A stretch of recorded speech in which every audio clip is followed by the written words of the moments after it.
What's up everybody and welcome to the channel. Today we're going to take a look at the 2024 Toyota Corolla Cross. This one is the XSE, finished off in the two-tone acid blast along with jet black. Let's go ahead and see what is underneath the hood. Now this is the hybrid, coming in around $36,000. And then if we pop that and then find the latch underneath the hood, you're going to find that 2-liter inline 4-cylinder naturally aspirated with the hybrid system.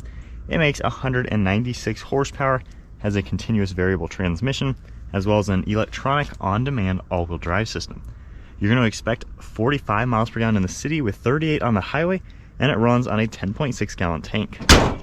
This vehicle also comes in around 3,300 pounds and can tow up to 1,500 pounds. We have the adaptive LED headlights with a nice smoked out design with some silver trim throughout it. Cool vent trim piece in the upper portion of the bumper, and I like the smoked out Toyota badge. Got some cool contours with all gloss black trim surrounding that front grille.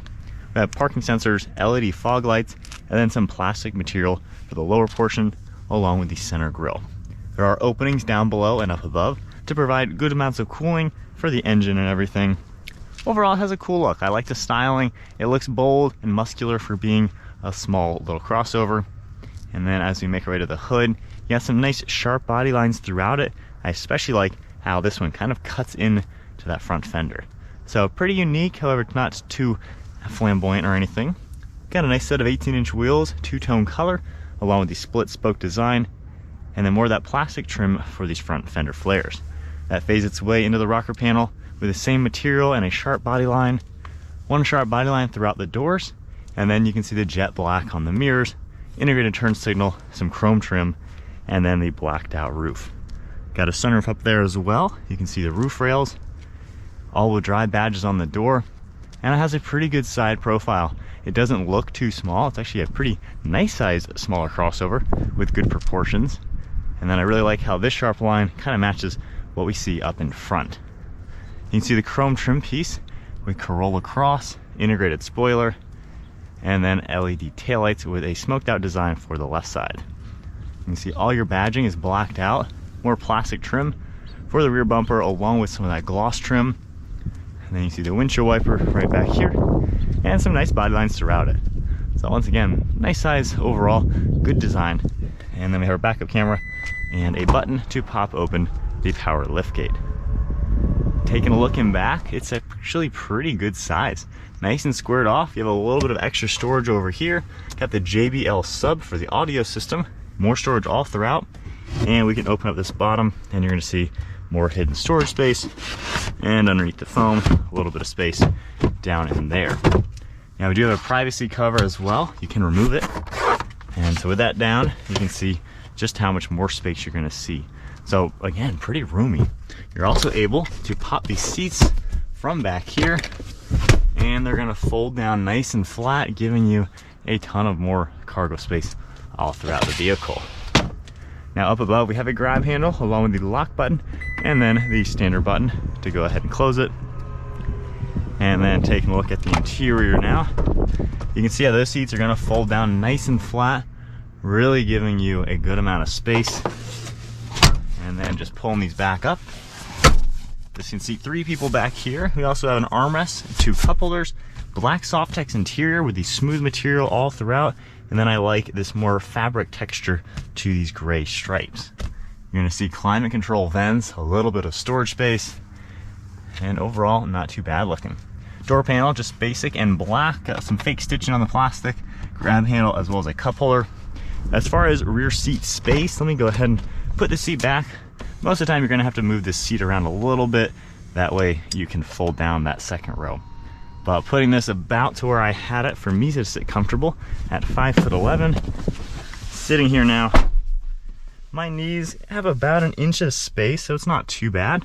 But I do like how the ceiling dips upwards to give you extra headroom. So I have like 3 inches of headroom. Good view around. And then not too bad for the armrest. Good view of your left shoulder. The seats don't recline, however, they are at a good angle where it's actually pretty comfortable as a full-grown adult. Taking a look now at the driver's seat. Door panel up front, and just like in back, you're gonna see the faux stitching, window and mirror controls, good sized grab handle, nice all-weather floor mats. Driver's seat's gonna get all of your power controls, and then of course the same seating material as well as seating design. And you're gonna have a nice 3-spoke steering wheel with silver trim. And then inside the Corolla Cross, if you fire it up, it's not really gonna turn the engine on immediately, in most cases. And then you can see the digital gauge cluster. So we have the eco, the charge, along with your power. You can see engine temperature and fuel. And then you can use this control panel to adjust the screen. The engine did just fire up. So from here, you can scroll left and right, see all sorts of different information that's gonna pop up within the car. We have audio controls, trip information as well. So you can kind of get a good understanding of the power flow, things like that. And then all our safety settings, and then messages. On the steering wheel, we have cruise control on the right with distance pacing, along with your lane keeping, some more Bluetooth and audio controls. While this has a CVT, there are paddle shifters where you can take over and do some manual shifting. We have the stock on the right for windshield wipers, headlights and turn signal on the left, interior dimming, automatic headlights, and you can see the stitching on the plastic, nice little air vent. Very simple dashboard layout, just some silver trim, more of this plastic material. And then this screen is pretty simple, as you would expect from any Toyota, basically the same thing you see across the board. It's a smaller screen, however, gets the job done. You can see some trip information, energy flow, and then vehicle alerts. We have settings as well, and then a nice size backup camera with good graphics. You can adjust the screen as well, so it makes it pretty useful. We have your volume and on-off, 2 air vents, dual zone temperature that you are able to sync. You have your fan speed, defrosters, you can turn it all off. We have heated seats, and then you can see wireless phone charging, and we have drive modes. We do have an EV mode. You can toggle that, and right now you can see how it pops up with that icon. Engine has turned off. And then we have drive modes as well, normal, sport, as well as eco.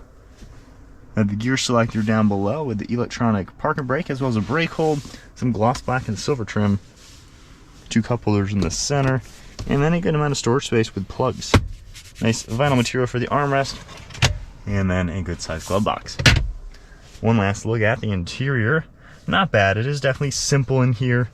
It's a very affordable car too, so you wouldn't expect anything too fancy. Manual controls for the passenger seat, black headliner with your dome light, manual sunshade, all of your dome lights up above with the controls, nice frameless mirror, and then you can see a good size sun visor.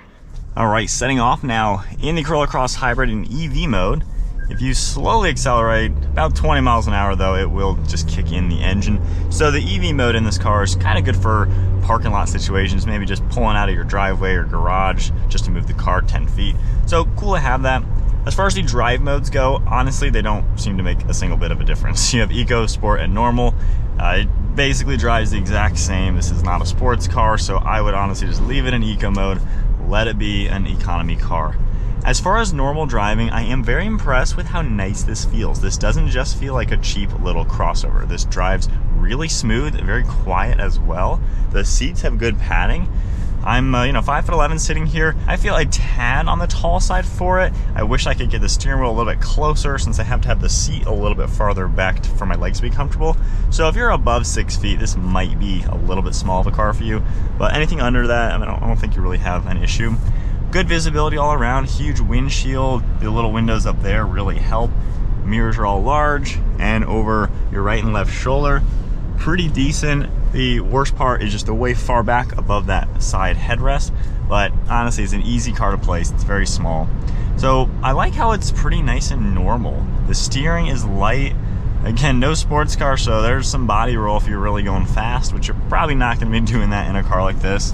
But going 52, I mean, it's just smooth. The suspension is really nice. It rides very, very well. Flooring it,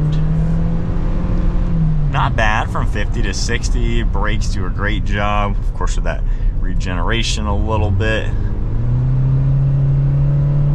Definitely sounds like a CVT. You can hear it just kind of whine as you floor it.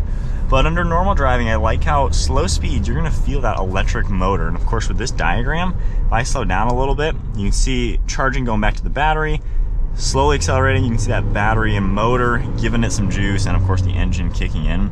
But you can feel that little bit of torque when you first initially get up and move. So like 0 to 20 about, you get a nice little kick. So for being, you know, under 200 horsepower and not a sports car, I like how it at least does have that little extra pep to get you up and going. You're still gonna get up to speed nicely. Interior refinements, not the greatest. It is a lot of just plastic, just molded foam material. It does have a little bit of a squish to it, but you know, the steering wheel looks nice, feels really nice. Ergonomics are good with your armrests. So it is a nice place to be overall, just on the more economy car side. Now this XSE Hybrid is the fully loaded vehicle. This is $36,000, a little bit more than that. And that's about as expensive as this car can get. I feel like that's a pretty good valuation. It's not, you know, over 40, which I think would be a little bit much. There's other crossovers that are this size that are over 40,000 that might even just have a 3-cylinder. So the fact that this has a Toyota reliable 4-cylinder hybrid, I think says a lot.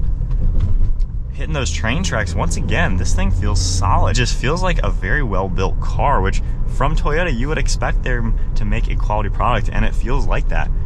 Keep in mind the base price of a basic Corolla Cross is about 26 grand. So these are not expensive to get into, and I feel like initial impressions, you get quite a lot for the money, especially given the all-wheel drive and hybrid on this particular spec. Seems like a pretty good value car.